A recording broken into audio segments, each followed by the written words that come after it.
Pressure narrows attention, exaggerates consequences, and tricks urgency into feeling like importance.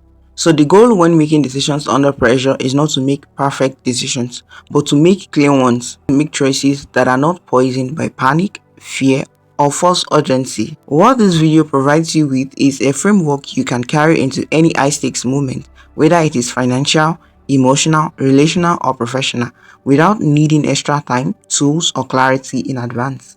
Let's get right into it. The first thing you need to do when you're about to make a decision under pressure is to separate urgency from importance, because most pressure is lying. Under pressure, everything feels like it must be handled now, and that's really true. Ask one question before engaging in a decision. What actually changes if I wait 24 more hours? If the honest rational answer is nothing irreversible, then the pressure is emotional, not structural. Emotional urgency pushes reactive decisions. Structural urgency demands action. Treating them the same is how people make moves they spend years regretting or trying to repair. When time truly matters, you will feel constraint, not panic.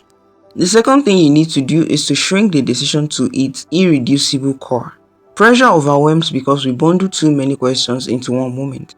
So instead of asking, what should I do? Ask, what is the one decision I must make right now?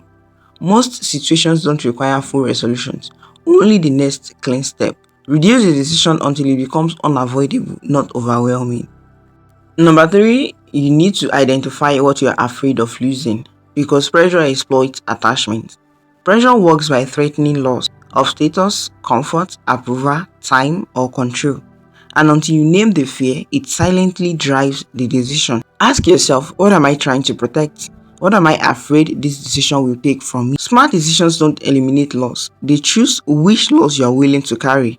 Avoiding loss entirely usually costs more than accepting a smaller, cleaner one upfront. Number 4, default to principles when thinking is compromised. Pressure impairs your reasoning. This is when personal principles outperform analysis. A principle is a pre-decided rule you live by that saves you from negotiating with yourself in chaos. When your mind is loud, principles act as guardrails. They don't guarantee the best outcome, but they prevent self-betrayal, and that's a worthy thing in hindsight. Number 5, choose the option you can stand behind tomorrow. Under pressure, people tend to choose what ends the discomfort fastest.